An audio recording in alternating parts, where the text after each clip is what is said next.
Então, vamos, mais uma vez, com muita alegria,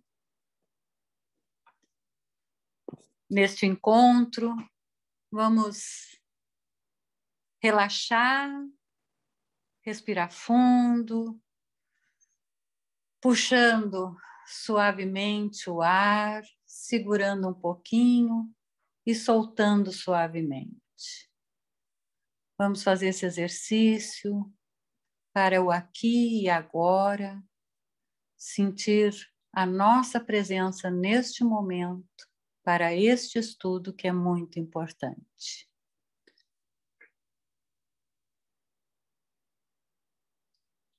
Então, vamos nos conectar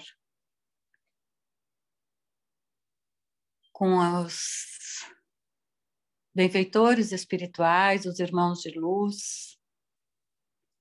Vamos nos conectar, nos ligando ao nosso anjo da guarda, o nosso mentor, guias e protetores. Nos ligando a Tia Ziza, Lucas de Assis, aos irmãos franciscanos, as irmãs Clarissas, toda a egrégora da Casa Lucas de Assis, e nos ligando a esses irmãos responsáveis pelos grupos de estudo da Casa Lucas de Assis. E vamos pedir amorosamente que eles permaneçam ao nosso lado durante todo o estudo, para que possamos entender, aprender e colocar em prática, devagarinho, mas colocar em prática os ensinamentos. Vamos abrir o nosso coração, vamos abrir a nossa mente para os ensinamentos da noite de hoje, com as bênçãos de Jesus Cristo. Pai nosso que estais no céu, santificado seja o vosso nome, venha a nós o vosso reino, seja feita a vossa vontade, assim na terra como no céu. O pão nosso de cada dia nos dai hoje, perdoai as nossas ofensas, assim como nós perdoamos a quem nos tem ofendido. E não nos deixeis cair em tentação, mas livrai-nos de todo o mal, ó Pai Todo-Poderoso. Que assim seja. E, como eu estava dizendo, pessoal, antes, né, da gente iniciar, que a gente estava falando sobre as cartas, né? E existem, no mundo espiritual, existem aulas que estão com uma carta de Paulo há 150 anos, estudando elas. Então, aconteceu, como que nós ficamos sabendo disso? Numa roda mediúnica, um desencarnado estava se sentindo muito feliz porque ainda eles estavam estudando essa carta, né, de Paulo. Então, e ele já tinha estudado essa carta em uma outra, né, em uma outra desencarnação, né, em uma outra vivência no mundo espiritual. Então, assim, a profundidade que tem as cartas, o livro do Paulo Estevão, as coisas sutis que a gente acaba não pegando, né, só pela velocidade ou pelo próprio tempo que a gente tem, ou pela distância entre uma aula e a outra, muitas vezes daria para a gente passar muitos anos discutindo, assim, capítulo por capítulo, né, nos aprofundando cada vez mais, e também sobre várias óticas. Imaginem, agora encarnados, né, numa casa espírita, eles estudaram 3 anos uma carta, né? Então, assim, é se aprofundar muito, né? É tentar conhecer o máximo de Paulo, porque Paulo tem uma relevância para o cristianismo que a gente vive hoje, e esse crescimento, né,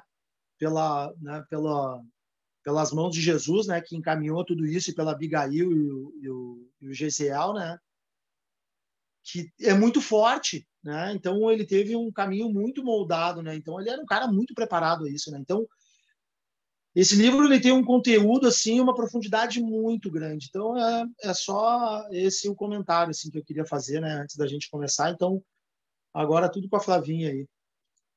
Então vamos lá, pessoal, a gente vai começar então o capítulo 8 da segunda parte do livro Paulo Estevão. Para quem está acompanhando pelo PDF, é página 282. O martírio em Jerusalém. Obedecendo às recomendações de Tiago, Paulo de Tarso hospedou-se em casa de Mnason, antes de qualquer entendimento com a igreja. O apóstolo Galileu prometeu visitá-lo na mesma noite. Pressentindo acontecimentos de importância naquela fase de sua existência, o ex-rabino aproveitou o dia traçando planos de trabalho para os discípulos mais diretos. À noite, quando o espesso manto de sombras envolvia a cidade, Tiago apareceu, cumprimentando o companheiro em atitude muito humilde. Também ele estava envelhecido, exausto, doente. O convertido de Damasco, ao contrário de outras vezes, experimentou extrema simpatia pela sua pessoa, que parecia inteiramente modificada pelos reveses e pelas tribulações da vida.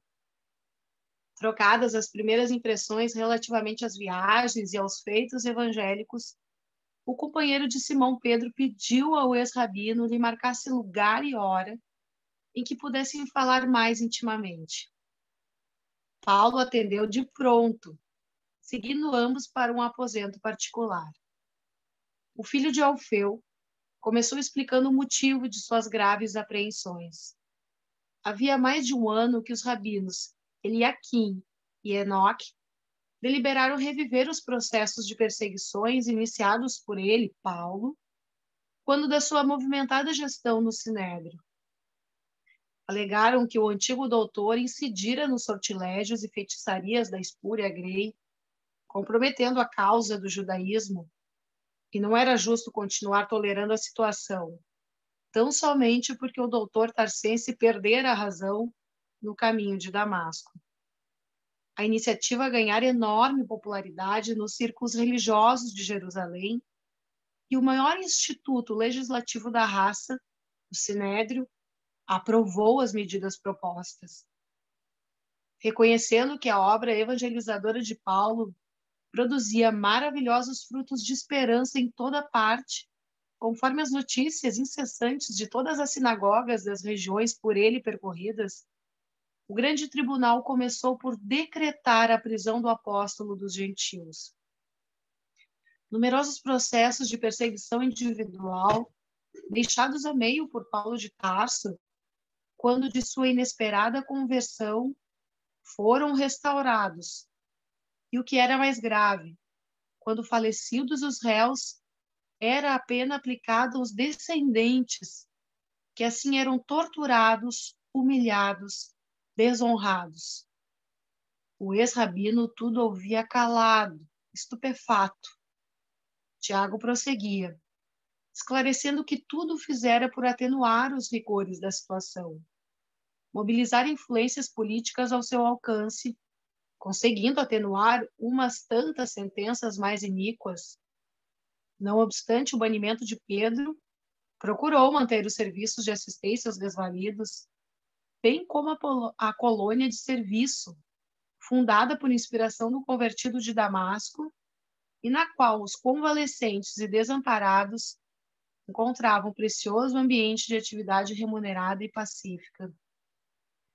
Depois de vários entendimentos com o Sinédrio, por intermédio de amigos influentes no judaísmo, teve a satisfação de abrandar o rigor das exigências a serem aplicadas no caso dele, Paulo.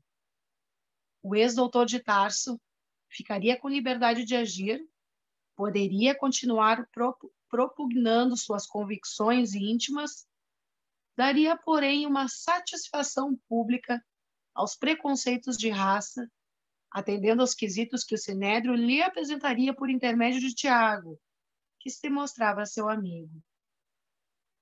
O companheiro de Simão Pedro explicava que as exigências eram muito rigorosas a princípio, mas agora, mercê de enormes esforços, cingiam-se a uma obrigação de somenos. Paulo de Tarso escutava-o extremamente sensibilizado. Dono de luminoso cabedal evangélico, entendia chegado o momento de testemunhar seu devotamento ao Mestre, justamente através do mesmo órgão de perseguição que a sua ignorância engendrara em outros tempos. Naqueles minutos rápidos, sutilizou a mnemônica e lobrigou os quadros terríveis de outrora, velhos torturados em sua presença, para sentir o prazer da apostasia cristã com a repetição do voto de fidelidade eterna a Moisés, mães de família arrancadas de seus lares obscuros, obrigadas a jurar pela antiga lei, que renegavam o carpinteiro de Nazaré, abominando a cruz do seu martírio e ignomínia.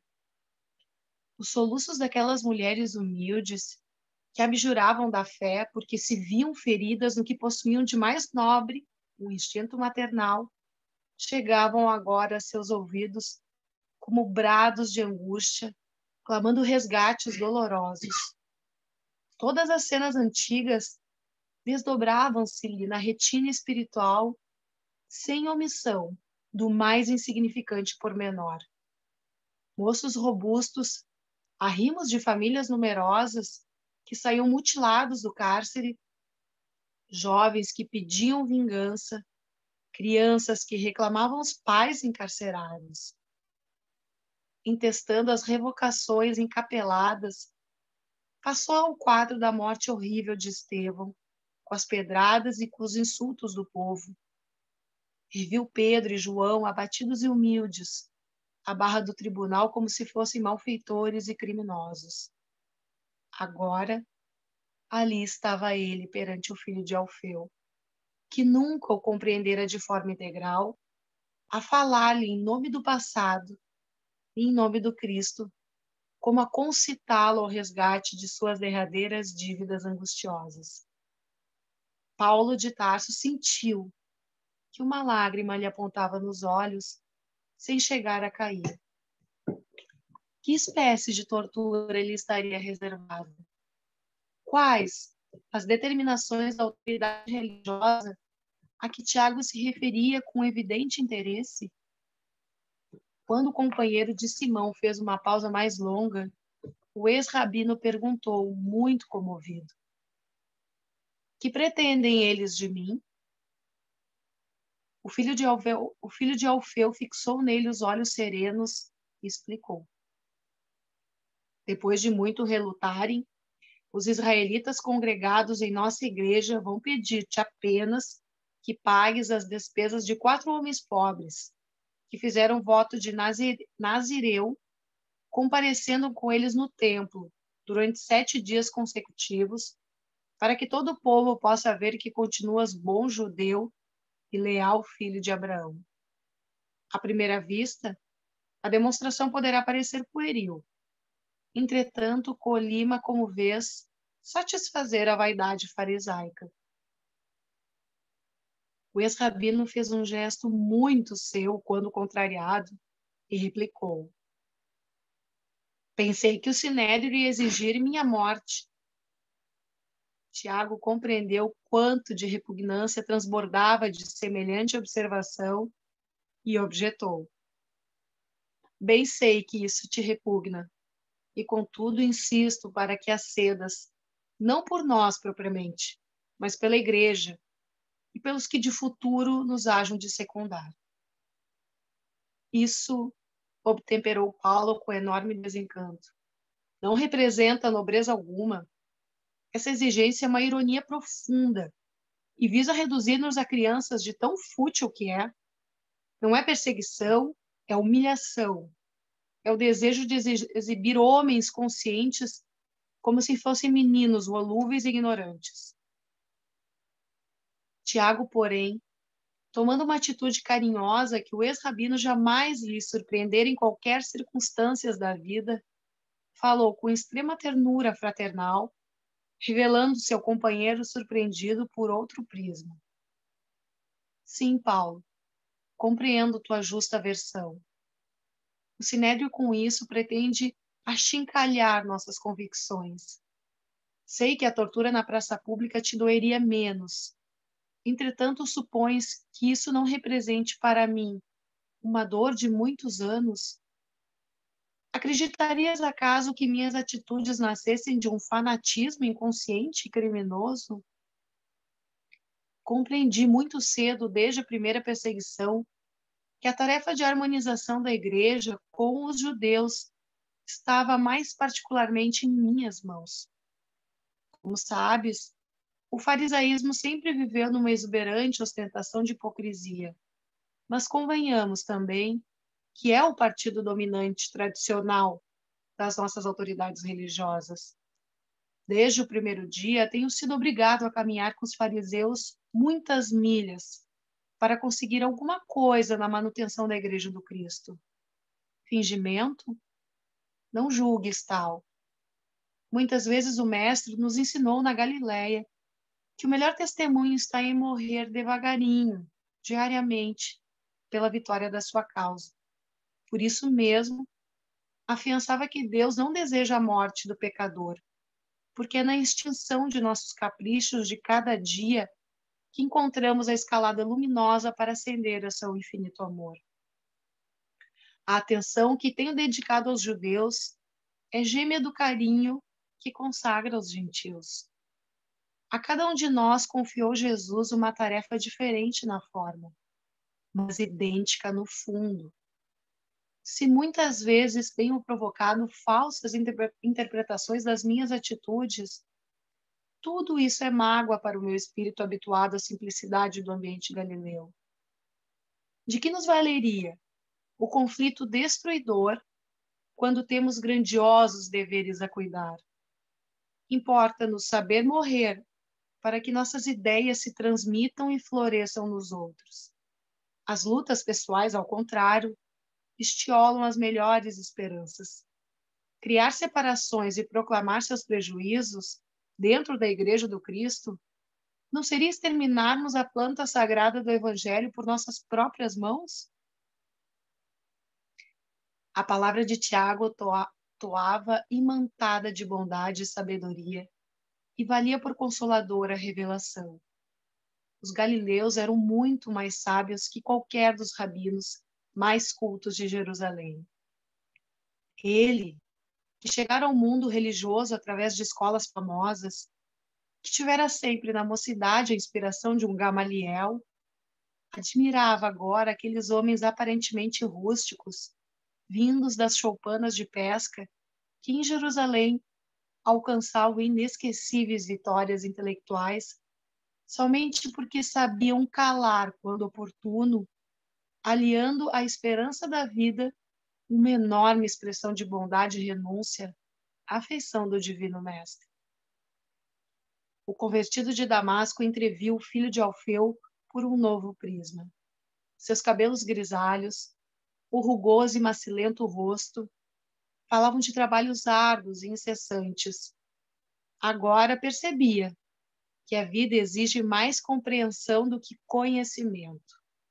Presumia conhecer o apóstolo Galileu com seu cabedal psicológico e, no entanto, chegava à conclusão de que apenas naquele instante pudera compreendê-lo no título que lhe competia. Quando o companheiro de Simão Pedro fez uma pausa mais longa, Paulo de Tarso contemplou com imensa simpatia e falou comovidamente: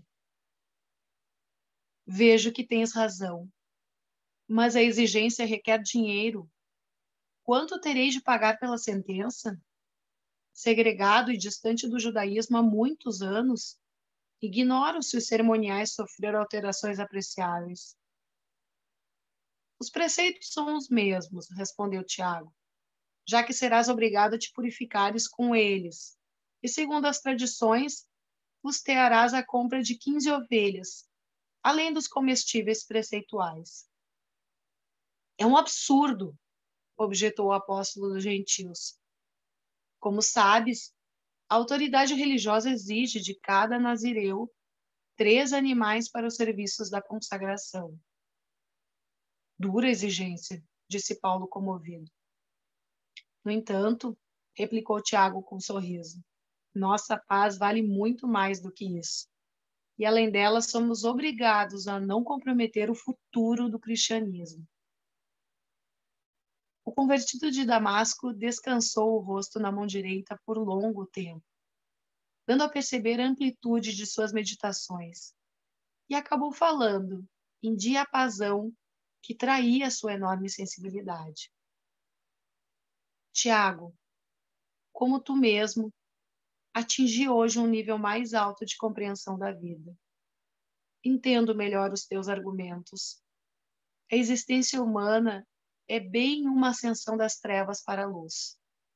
A juventude, a presunção de autoridade, a centralização de nossa esfera pessoal acarretam muitas ilusões, laivando de sombras as coisas mais santas.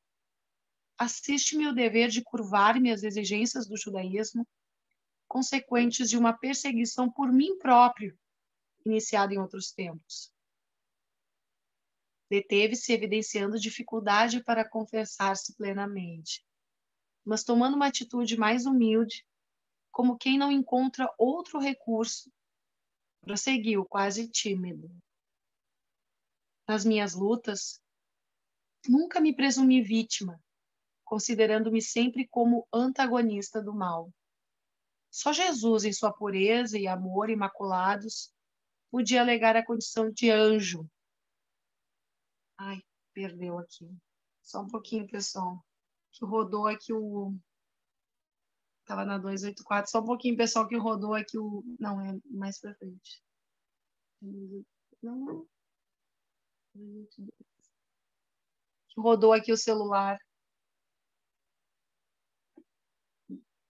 Só me confirma a página que tá, Mari. É 285. 285. Desculpa, pessoal, aqui. Isso, vou tomar aqui, não bota aqui, senão vai rodar. Aonde? Bota mais pra cá quando tu baixar isso. Convertidos.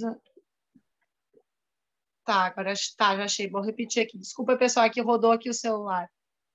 Nas minhas lutas, nunca me presumi vítima, considerando-me sempre como antagonista do mal.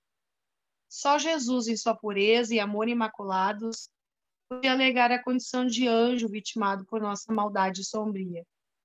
Quanto a mim, por mais que me apedrejassem e ferissem, sempre julguei que era muito pouco em relação ao que me competia sofrer nos justos testemunhos. Agora, porém, Tiago, estou preocupado com um pequenino obstáculo. Como não ignoras, tenho vivido absolutamente do meu trabalho de tecelão e, presentemente, não disponho de dinheiro com que possa prover as despesas em perspectiva. Seria a primeira vez que houvesse de recorrer à bolsa alheia quando a solução do assunto depende exclusivamente de mim. Suas palavras demonstravam acanhamento, aliado à tristeza comumente experimentada nos dias de humilhação e de infortúnio. Ante aquela expressão de renúncia, Tiago, num movimento de grande espontaneidade, tomou-lhe a mão e beijou-a, murmurando: Não te aflijas. Sabemos em Jerusalém da extensão de teus esforços pessoais, e não seria razoável que a Igreja se desinteressasse dessas imposições que se não justificam. Nossa instituição pagará todas as despesas. Não é pouco concordares com o sacrifício. Conversaram ainda longo tempo com relação aos problemas interessantes da propaganda evangélica. E no dia seguinte, Paulo e os companheiros compareceram na igreja de Jerusalém, recebidos por Tiago, acompanhado de todos os anciãos judeus, simpatizantes do Cristo e seguidores de Moisés, congregados para ouvi-lo. A reunião começou com um rigoroso cerimonial, percebendo o ex-rabino a extensão das influências farisaicas no instituto que se destinava à sementeira luminosa do Divino Mestre. Seus companheiros, acostumados à independência do Evangelho, não conseguiam ocultar a surpresa, mas com um gesto, o convertido de Damasco fez que todos permanecessem silenciosos. Não quer dar uma comentada? Isso. Bom, pessoal, para quem tem acompanhado, né, o Paulo, olha que parte legal essa conversa do Paulo com o Tiago. A gente viu que bem lá no início o Paulo teve uma certa antipatia, né, com o Tiago por causa das atitudes do Tiago perante a igreja, né? Ele queria que mantivesse alguns costumes, aquilo que a gente já viu, né? Só para tentar relembrar a antipatia dele e o desconforto dele com o Tiago, né? De muitos anos atrás. E chegou agora, no momento derradeiro, né? Aonde até o próprio Cristo disse para ele, né? Concilia-te. Então, como a vida ela é interessante, né? Passam anos e anos, Paulo, né? Completamente convertido, o maior expoente do cristianismo, né? Vivido e o indivíduo que mais propagou a palavra do próprio do Cristo, né? Em carne e osso, né? Junto com a gente aqui. E ele, essa parte que colocou agora, assim, é uma parte assim tão profunda para o próprio Paulo que ele não acreditou, né, na tamanha alma, né, que é o Tiago. Por quê? Porque o Tiago colocou para ele toda a situação que ele viveu durante todo o período, porque os judeus, para que o Sinédrio não fechasse a Casa do Caminho, para que não acabasse com o cristianismo. Então, e o Paulo, né, naquela vontade dele de seguir as determinações de Jesus, de seguir o evangelho à risca, naquela imposição dele, naquela personalidade dele, ele tinha só os olhos fixados, né, com a visão extremamente reta, somente para aquilo que ele enxergava naquele instante.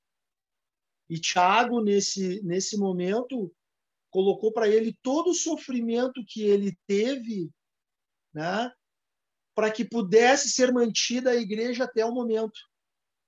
Então, tem duas palavras ali que ele coloca que são muito interessantes, que para que a gente possa tentar fazer uma compreensão assim e daria até uma boa reflexão, né? A compreensão é muito mais importante que o conhecimento, né? Olha a profundidade disso para que nos nossos dias a gente possa entender em um momento que a gente vive, que a gente propaga o conhecimento, a gente vive, quanto mais a gente conhece, mais liberdade a gente tem. E há 2000 anos atrás, praticamente, o Tiago, né, coloca uma frase, ou coloca essas duas palavras de um formato que a gente pega o conhecimento e coloca numa segunda opção antes da compreensão. Então, muito mais importante do que conhecer é compreender aquilo, né? Compreender o entendimento que a gente recebe, compreender as palavras que a gente ouve, compreender as nossas próprias atitudes. Então, assim, esse livro e esse capítulo, essa parte, assim, ela é tão importante porque tudo nesses 20 anos que Paulo vinha vivendo, desde lá de Damasco até agora, isso nas palavras do Francisco vai ficar assim muito legal, porque é de uma profundidade muito interessante. Tudo que ele viveu, por tudo que ele passou, por todas as situações, tudo que ele pregou, ele ainda não tinha entendido profundamente as atitudes de Tiago. Então, esse era um momento, se nós voltarmos esse capítulo e a gente ler de novo, pelo menos essas partes, nós vamos entender assim, o quanto nós, muitas vezes, não aceitamos algumas coisas, não cedemos, né, em virtude de alguns caprichos, né, dito pelo próprio Tiago, né, no texto, por alguns caprichos E pelo Tiago, não, e pelo Paulo, por alguns caprichos que a gente não abre mão. Não abre mão, a gente não abre mão porque isso seria uma humilhação, né? Nos sentimos ainda humilhados com algumas situações. Então, o Paulo chegou numa encruzilhada aonde ele está assim numa situação de felicidade, de uma certa angústia, né? Por quê? Como o Tiago comenta, que ele preferiria morrer na praça pública do que ter que ficar em silêncio e aceitar, né, as sugestões do Sinédrio, que seria ocultar o evangelho naquela linha reta e forte, e disciplinada e direta de Paulo. Então, assim, isso para o Paulo ainda era uma grande dificuldade. E como a vida, né, a gente trazendo para os nossos momentos atuais, como a vida ela vai lá atrás, resgata aquelas coisas que nós deixamos lá, e algumas vezes ela nos apresenta de uma forma assim muito forte, né, que mexe com a nossa vida atual, e de outras vezes muito sutil, que para a gente notar, né, em algumas situações que nós nos sentimos, né, o nosso orgulho ferido, né, nós nos sentimos humilhados, que a gente tem que estar sempre bem afinado, sempre bem linkado, para que a gente possa ver essa parte sutil dos espíritos, essa apresentação de Deus para nós nesse momento que nos sentimos mal, né? Então, o Tiago dá uma aula para ele de humildade, porque passou uma vida inteira, né, sustentando aquilo que ele não gostava, muitas vezes em silêncio, né? Pedro provavelmente deveria saber disso, né, por ser amigo dele desde a época, né, de Jesus, mas em silêncio, e bem como ele diz ali, algumas vezes é melhor que a gente morra aos poucos, bem pouquinho, para ir aprendendo e deixando a palavra, né, para todos, do que seja um mártir e morra de uma vez e que deixe um estrago em tudo aquilo que a gente poderia fazer de bem. Então, assim, se nós formos nos aprofundar, assim, existem várias frases, assim, vários comentários, várias situações, só nesse ponto aqui, que elas são muito legais e elas podem ser feitas um paralelo bem profundo com as nossas vidas, né, do nosso dia a dia, né? Então, eu acho muito interessante. E agora é onde o Paulo, né, ele vai defrontar com ele próprio, com as situações que ele mesmo criou, né? Então, assim, o Paulo, com a envergadura que tinha, um acesso direto com Jesus. Jesus conversou com ele, trabalhou com ele.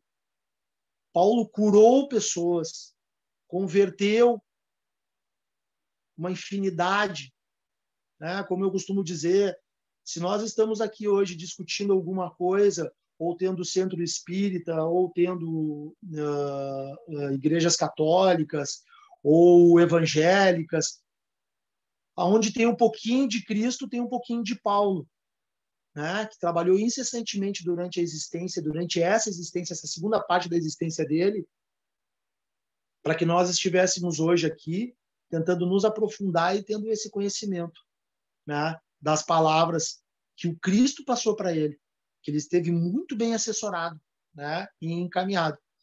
Então, eu acho que dá para a gente passar. E essa parte, pessoal, é uma parte assim que ele vai entrar no íntimo dele. Então, eu acho que Eu bem queria legal. falar uma coisinha. Esse livro até agora, para mim, ele é uma narrativa de vida, né? Como que o ser humano conduz a vida, né? Eu não quero ser polêmica nem nada, mas eu percebo que Paulo tem um sentimento de culpa muito grande, tá? E a culpa é que move ele. Eu queria trazer essa reflexão, se alguém discorda ou concorda, mas às vezes as pessoas assim, tu sente muita culpa, para de sentir culpa. Na verdade, a culpa, apesar de ser um sentimento ruim, ele é que move Paulo. E outro sentimento também que eu percebo que de toda essa brigaçada que assim caminha a humanidade, né, é a idolatria. As pessoas, isso que tu está trazendo, assim, eu prefiro ter razão, eu prefiro ter razão a ser feliz, aquela velha história, é uma idolatria tamanha nesse período aí da história, e como as pessoas aprendem, né? Por isso que eu digo que é uma narrativa de vida, como a gente aprende um com o outro. E acho que Paulo, ele por mais envergadura que tu diga que ele tenha, ele era uma pessoa intuída, ele foi escolhido para mostrar alguma coisa para a humanidade, para as pessoas daquela época, mas ele era um ser humano, com defeitos, com virtudes, tentou fazer as coisas darem certo, mas eu ainda sinto que o que moveu ele foi a culpa. Só queria... Me veio isso assim, né, sem querer criar polêmica, do ponto de vista de literatura, assim, que quando alguém escreve alguma coisa, tem um sentimento por trás que está movendo aquela narrativa. Com certeza, Mariângela, com certeza. Ele tem isso, e na própria... E agora, nesses próximos parágrafos aí, ele deixa isso bem explícito. E ele deixa, né? Ele tem momentos, bem como tu falou, ele é bem um ser humano, ele é um ser humano comum, e eu vou roubar essa frase hoje que eu vi, acho que uns 10 segundos da palestra da Jace na passada, né? E eu vou trocar a culpa pelo compromisso. Eu gostei muito de uma parte que ela disse, que eu, se eu não estou enganado, foi isso que ela disse hoje, tá? Eu acho que ela falou culpa pelo compromisso. Responsabilidade, né, Kiko? Desculpa, pela responsabilidade. Responsabilidade, exatamente. Pela responsabilidade, isso mesmo. Não, o que eu penso assim, ó, desculpe te interromper, eu acho que ele tem culpa, ele era humano e tal, mas o Paulo, em essência, quando ele perseguia os cristãos, ele era enérgico, ele era muito ativo, ele mudou, que ele enxergava o cristianismo como uma coisa que não era correta, que era fora da lei. No momento que ele se certificou que era da lei, ele passou a agir da mesma maneira anterior, só que com outros conceitos.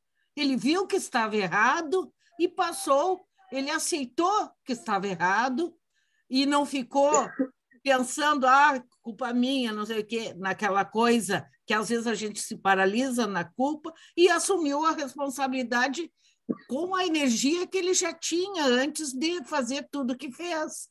Não é uma pessoa comum que tem essa energia como ele tinha, ele demonstrava antes já, né? na maneira enérgica como ele tratava as questões, e ele continua tratando da mesma maneira enérgica, muito centrado, muito rigoroso, com todas as coisas.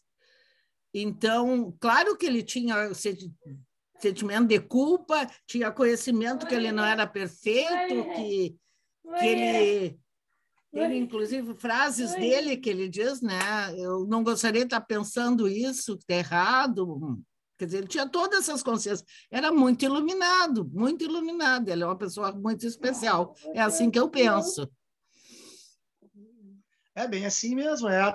As posições são todas assim. A da Mariângela também é perfeita. Sim, é a responsabilidade.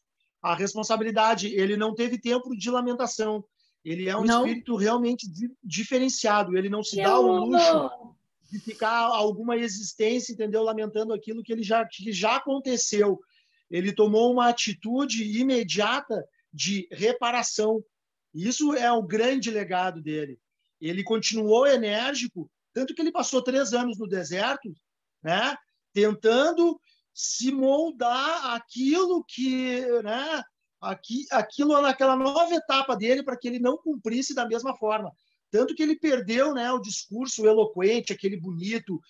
Ele perdeu isso também. Por quê? Porque isso também era um resultado também do orgulho, da vaidade dele. Então, tudo aquilo, ele foi tirando aquelas máscaras, né, se descascando aos poucos para virar esse novo Paulo, né? Mas a essência mesmo, a essência, o cerne desse Paulo de Tarso, né, que Jesus escolheu a dedo, e a gente está discutindo, e existem tantos estudos, e é um espírito assim que veio, não, nesse tempo, com certeza, não era um espírito iluminado, né, porque estava encarnado, né, cometeu muitas atrocidades, mas era um espírito determinado, né? A culpa, com certeza, tinha, né? Mas ele tinha a responsabilidade, ele tinha a disciplina, ele tinha o propósito, entendeu? Então, é isso que move, né, a todos nós, né? Quando a gente se converte a alguma coisa, né, em propósito de um bem, né, de uma coisa maior, né? Então, isso é muito legal. E agora vai ser um momento que vai ser crucial, né? Onde vão ser alguns divisores, né? Um momento onde ele vai entrar bem naquilo que a Mariângela estava falando ali. Posso continuar? Uhum. Então, vamos continuar, pessoal. Convidado a explicar-se, o ex-rabino leu um longo relatório de suas atividades junto dos gentios, havendo-se com muita ponderação e inexcedível prudência. Os judeus, que contudo pareciam definitivamente instalados na igreja, mantendo as velhas atitudes dos mestres de Israel, pelo seu vogal Cainã, formularam ao ex-doutor conselhos e censuras. Alegaram que também eram cristãos, mas rigorosos observadores da lei antiga, que Paulo não deveria trabalhar contra a circuncisão e lhe cumprir dar ampla satisfação de seus atos. Com profunda admiração dos companheiros, o ex-rabino mantinha-se calado, recebendo as objurgatórias e repreensões com imprevista serenidade. Por fim, Cainã fez a proposta a que Tiago se referira na véspera. A fim de satisfazer a exigência do Sinédrio, o tecelão de Tarso deveria purificar-se no templo com 4 judeus paupérrimos que haviam feito voto de nazireus, ficando o apóstolo dos gentios obrigado a custear todas as despesas. Os amigos de Paulo surpreenderam-se ainda mais quando o viram levantar-se na assembleia preconceituosa e confessar-se pronto a atender à intimação. O representante dos anciães discorreu ainda, pedante e demoradamente, sobre os preceitos da raça, ouvido por Paulo com beatifica paciência. Regressando à casa de Mnasson, o ex-rabino procurou informar os companheiros das razões da sua atitude.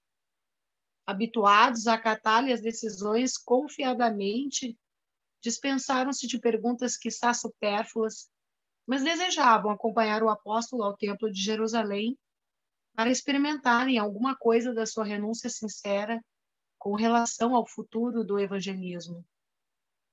Paulo frisou a conveniência de seguir só, mas Trófimo, que ainda se demorava alguns dias em Jerusalém antes de regressar a Antioquia, insistiu, conseguiu que o apóstolo lhe aceitasse a companhia.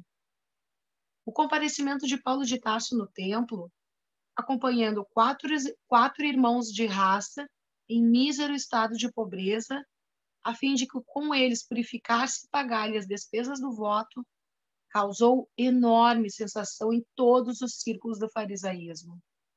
Acenderam-se discussões violentas e rudes.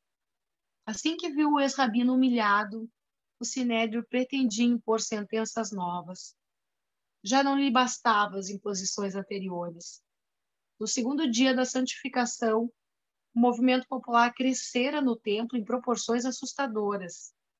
Todos queriam ver o célebre doutor que enlouquecera as portas de Damasco devido ao sortilégio dos galileus.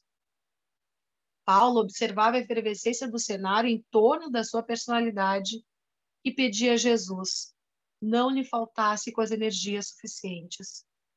No terceiro dia, a falta de outro pretexto para a condenação maior, alguns doutores alegaram que Paulo tinha atrevimento de se fazer acompanhar aos lugares sagrados por um homem de origem grega, estranho às tradições israelitas.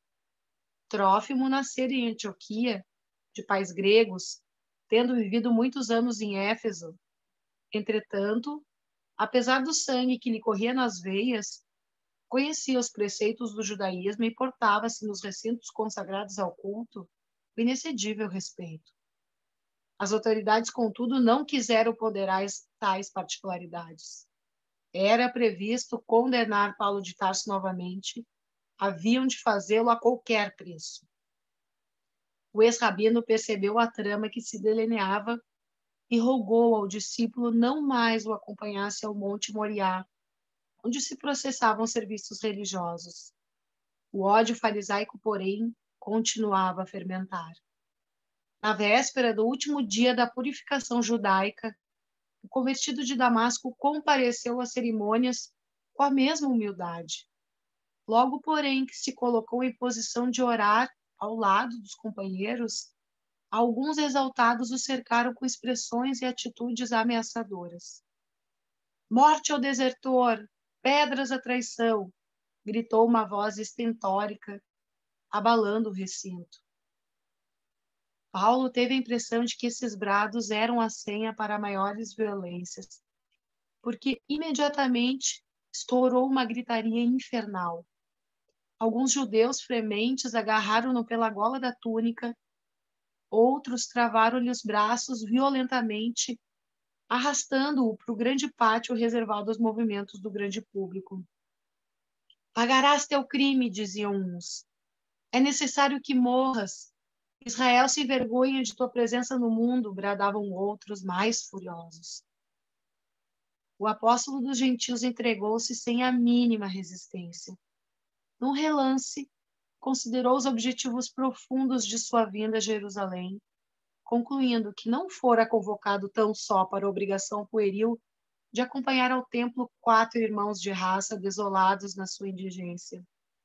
Cumpria-lhe afirmar, na cidade dos rabinos, a firmeza de suas convicções. Entendia agora a sutileza das circunstâncias que o conduziam ao testemunho. Primeiramente, a reconciliação e o melhor conhecimento de um companheiro como Tiago, obedecendo a uma determinação que lhe parecera quase infantil.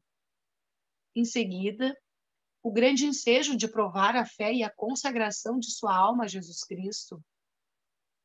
Com enorme surpresa, tomado de profundas e dolorosas reminiscências, notou que os israelitas exaltados deixavam-no à mercê da multidão, furiosa, justamente no pátio onde Estevão havia sido apedrejado 20 anos atrás. Alguns populares desvairados arrebataram-no à força, prendendo-o ao tronco dos suplícios.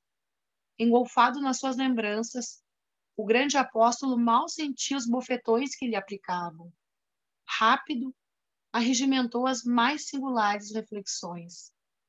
Em Jerusalém, o mestre divino padecera os martírios mais dolorosos. Ali mesmo, o generoso Gesiel se imolara por amor ao evangelho, sob os golpes e as chufas da populaça. Sentiu-se então envergonhado pelo suplício infligido ao irmão de Abigail, oriundo de suas próprias iniciativas. Somente agora, atado ao poste do sacrifício, compreendia a extensão do sofrimento que o fanatismo e a ignorância causavam ao mundo. E refletiu: o Mestre é o Salvador dos homens, e aqui padeceu pela redenção das criaturas. Estevão era seu discípulo devotado e amoroso, e aqui experimentou igualmente os suplícios da morte. Jesus era o Filho de Deus, Gesiel era o seu apóstolo. E ele? Não estava ali o passado a reclamar resgates dolorosos?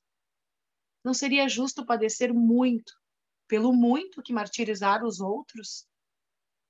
Era razoável que sentisse alegria naqueles instantes amargos, não só por tomar a cruz e seguir o Mestre bem-amado, como por ter sido o ensejo de sofrer o que Gesiel havia experimentado com grande amargura. Essas reflexões proporcionaram-lhe algum consolo. a consciência sentia-se mais leve. Ia dar testemunho da fé em Jerusalém, onde se encontrara com o irmão de Abigail, e depois da morte podia aproximar-se do seu coração generoso, falando-lhe com júbilo dos seus próprios sacrifícios. Pedir-lhe-ia perdão e exaltaria a bondade de Deus que o conduzira ao mesmo lugar para os resgates justos. Alongando o olhar, entreviu a pequena porta de acesso ao pequeno aposento, onde estivera com a noiva amada e o seu irmão prestes a desprender-se do mundo nas agonias extremas. Parecia ouvir ainda as derradeiras palavras de Estevão, misturadas de bondade e perdão. Mal não saíra de suas reminiscências quando a primeira pedrada o despertou para escutar o vozerio do povo. O grande pátio estava repleto de israelitas sanhudos. Objurgatórias sarcásticas cortavam os ares. O espetáculo era o mesmo do dia em que Estevão partira da terra. Os mesmos impropérios, as fisionomias escarninhas dos verdugos, a mesma frieza implacável dos carrascos do fanatismo. O próprio Paulo não se furtava à admiração ao verificar as coincidências singulares. As primeiras pedras acertaram-lhe no peito e nos braços, ferindo-o com violência. Esta será em nome da sinagoga dos Cilícios, dizia um jovem coro de gargalhadas. A pedra passou sibilando e dilacerou pela primeira vez o rosto do apóstolo. Um filete de sangue começou a ensopar-lhe as vestiduras. Nem um minuto, porém, deixou de encarar os carrascos com a sua desconcertante serenidade. Trófimo e Lucas, entretanto, cientes da gravidade da situação desde os primeiros instantes, através de um amigo que presenciara a cena inicial do suplício, procuraram imediatamente o socorro das autoridades romanas. Receosos de novas complicações, não declinaram as verdadeiras condições do convertido de Damasco. Alegavam apenas tratar-se de um homem que não devia padecer nas mãos dos israelitas fanáticos inconscientes. Um tribuno militar organizou incontinenti um troço de soldados. Deixando a fortaleza, penetraram no amplo átrio com ânimo decidido. A massa delirava num turbilhão de altercações e gritarias ensurdecedoras. 2 centuriões, obedecendo às ordens do comando, avançaram resolutos, desatando o prisioneiro e arrebatando a multidão que o disputava ansiosa. Abaixo o inimigo do povo! É um criminoso! É um malfeitor! Estraçalhemos o ladrão! Pairavam no ar as exclamações mais estranhas. Não encontrando rabinos de responsabilidade para os esclarecimentos imprescindíveis, o tribuno romano mandou que o acusado fosse algemado.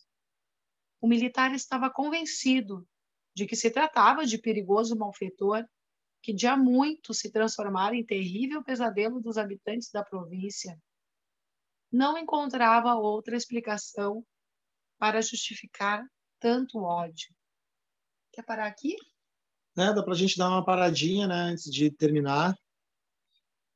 Vocês viram a reflexão do Paulo e como a vida ela resgata todas as nossas atitudes, nossos pensamentos e aquilo que a gente fez de uma forma ou de outra, para que a gente possa pelo menos vivenciar não da mesma forma ou não com o mesmo final, né, com olho por olho ali de talião, mas como resgate, como aprendizado, né? Então, o Paulo estava revivendo a sensação que o Estevão provavelmente tinha tido naquele mesmo lugar, naquela mesma situação, provavelmente com muitas pessoas, entendeu?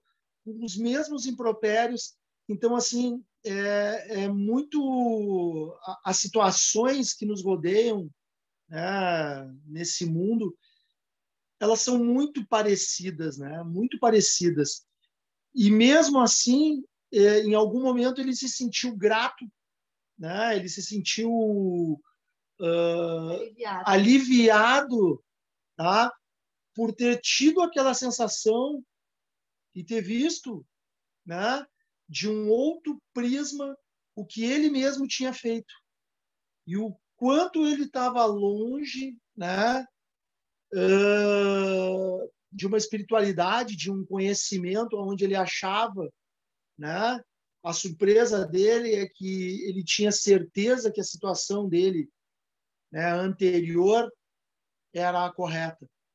Então, isso acontece muitas vezes trazendo para nós, né, fazendo um paralelo, isso acontece em algum momento em todas as nossas vidas, né?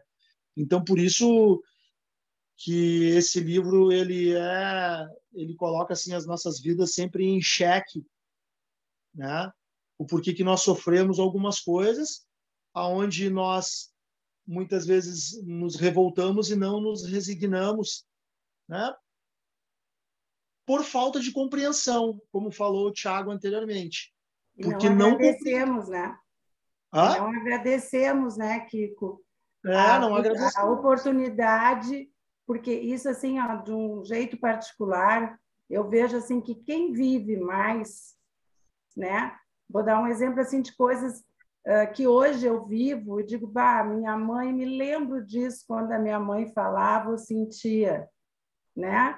E aí agora, sendo vó, de rever a maternidade, de rever a vida, e eu me lembro assim, eu agradeço quando eu me dou conta daquilo, digo, bah, olha só, eu não fui justa, eu não fui assim, eu não fui assado. Como é legal tu poder viver e te dar conta disso.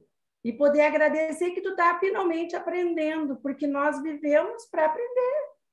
E então, não precisa, quanto mais né? a gente está aqui, mais a gente pode aprender, né?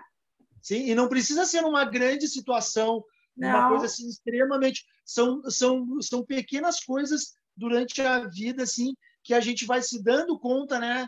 Que Sim. até pequenos sofrimentos, pequenas mágoas, que elas eram assim sem importância, né? Durante esse período, né? Então, Sim. muito legal. Né? Ou às vezes, muitas vezes, trocando de posição, né? Que foi bem o caso do Paulo de Tarso, né? Ele trocou de posição, ele estava no lugar do Gesiel ali, do Estevão. E ali ele viu, né, tudo que ele passou. Muitas vezes no nosso dia a dia a gente troca de posição. E se a gente tem assim se a gente se dá esse momento de um pouquinho de reflexão, assim, de uma certa percepção assim maior da vida, assim, são situações bobas, mas que se repetem e que muitas vezes, a maioria das vezes, envolvem algum tipo de conflito. A gente vê, olha aí, ó, olha eu na outra posição. E aí tu vê assim, como é lindo isso da vida e da espiritualidade, poder nos permitir essa troca de posição para a gente, então, perceber o lado do outro, né? E ver assim, né? Olha só, tá aí a lição. Tá aí a lição que eu não estava querendo aprender e agora eu estou aprendendo trocando de posição. É verdade. Isso a gente Aí a vê no compreensão trabalho, né? Tu vê no trabalho isso. Um dia tu é demitido, no outro dia tu tem que demitir, né? Uma pessoa que está sendo egoísta, assim, no meu trabalho eu vejo isso, as famílias às vezes não estão muito interessadas quanto de trabalho aquele professor tem para se deslocar numa chuva e mostrar aquele lado, e aí cala aquela pessoa, porque não se dá conta, né? Mas eu só queria trazer o último, assim, ó, quando eu falei da culpa, eu não falei assim que ele teve culpa, não é isso. Eu falei do sentimento, como todo sentimento é importante. Sim. Né? Sentir culpa é importante, mas não estava dizendo que ele estava sentindo culpa, não. A culpa é um sentimento como qualquer outro, que a gente precisa, às vezes, sentir para poder evoluir. Era isso isso aí mesmo. E o Paulo de Tarso é um exemplo de quem soube superar, né, a culpa, assim, e soube trabalhar essa parte dele, assim, né, lógico, né, com toda assistência e muito disciplinado, né, isso é uma coisa muito legal. Então, pessoal, quer ter... Só para terminar, que a Mari estava falando, a questão da culpa, a gente só tem que cuidar para a culpa. A Joana de Ângeles fala muito isso nos livros dela, para a culpa não nos cristalizar naquela situação de erro, né? Isso é bem importante, porque senão a gente não tem uma transformação ativa, né? A gente fica fixado no que a gente errou e não consegue dar aquela energia a mais para fazer o diferente, né? O Paulo conseguiu. mas ele trouxe esse afã enérgico tão grande que, às vezes, eu acho que nesse afã de corrigir o erro, ele, às vezes, atropelava e era meio inflexível, né? E o Thiago foi lá e mostrou para ele o lado do conhecimento, não do conhecimento, né? Da compreensão. Né? Da compreensão. Essa parte é uma parte muito legal para a gente, né? Assim, a gente guardar, né? A compreensão está mais importante do que o conhecimento. Poxa, como que alguém vai dizer uma coisa dessa, né? Em um momento que a gente vive, né? Onde a gente tem que ter cada vez mais entendimento, cada vez mais estudo para que a gente possa, mas assim, não adianta esse volume todo for bem aplicado. Se não for bem aplicado, se a gente não tem o conhecimento, se a gente não tem a compreensão dos detalhes da existência, né? Então, pessoal, já passou do horário. Como diz o professor, os espíritos estão todos nos avisando que é a hora. Pode finalizar aí, Maria Ângela. Então tá, vamos agradecer de coração esse momento, né? Essa oportunidade que a gente tem de poder debater e discutir e adquirir esse autoconhecimento através da literatura espírita e poder realmente aplicar. A gente tem que agradecer a Casa Lucas de Assis por ela existir, agradecer a Tia Ziza, a esse mundo espiritual que nos acompanha, já faz parte da nossa vida diariamente. Em tudo que a gente faz, a gente pensa e como eu posso fazer melhor. Eu acho que esse é o objetivo maior de vida. E não esquecendo jamais de agradecer e de entender que as coisas que acontecem na nossa vida têm um porquê de ser. Então, eu queria fechar hoje com a oração do perdão. A todos que magoei, feri e prejudiquei, por pensamentos, palavras e obras nessa vida, em outras peço perdão. Reconheço a minha responsabilidade na dor que causei a esses irmãos. Assim sendo, todos que de alguma forma me feriram já foram perdoados. Meu eu superior me liberta e os liberta. Obrigada, meu Deus. Obrigada, gente. Obrigada, Mari. Valeu, Mari. Obrigada, Dupla. Oi, tchau. Tchau, valeu. Muito boa a aula de hoje. Muito bom comentário, muito bom. Tchau. Olha só, viu? Muito A gente bom. sobrevive sem professor, né? Não, é bom, é bom Espero que ele goste depois que ele assistir. É bom essa integração, cada um fala o que pensa, dá a sua opinião, isso é isso muito aí. bom. É que, na realidade, para que a gente tenha compreensão, a gente precisa de uma pitada de todo mundo, né? Esse é o legal, né, da Ângulos vida, diferentes, né? Ângulos né? diferentes. A gente precisa, claro, a gente precisa ter um certo filtro, né, de tudo na vida. Mas o legal é o compartilhar, né? Nós estamos nessa existência aqui, que é para que a gente tenha, assim, as nossas ideias sejam todas bem refletidas, né? Com todos que a gente convive e o mais legal ainda com quem a gente não convive ainda, né? Que quem não compartilha das mesmas ideias. Muitas vezes a gente não entende isso, né? Mas quem não compartilha das nossas ideias e nós não compartilhamos das mesmas, muitas vezes é muito melhor, né? É muito melhor, né? E é o mais Então, necessário pessoal. no período agora. Né? Mais necessário. Valeu.